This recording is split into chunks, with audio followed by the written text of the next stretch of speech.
Okay ঠিক আছে, তো ষ্টাৰ্ট কৰিম এতিয়া মোৰ হৰৰ এক্সপিৰিয়েঞ্চ।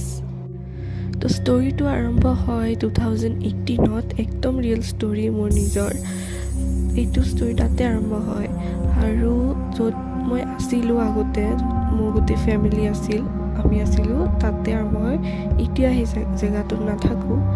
তো কি হৈছিলে, আমি বহুত আগতে শ্বিফ্ট হৈছিলোঁ, 2006 নে তাৰে আগতে শ্বিফ্ট হৈছিলোঁ তাতে।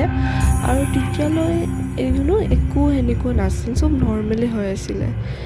কিন্তু যেতিয়া 2018 হ'ল, তেতিয়াৰ পৰা বহুত ষ্ট্ৰেঞ্জ বস্তু হ'ব আৰম্ভ হ'ল।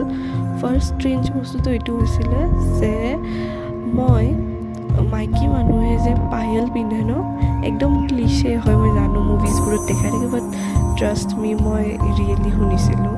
তো পায়েলৰ আৱাজ শুনা পাওঁ এনেকুৱা ছান ছান ছান এনেকুৱাকৈ।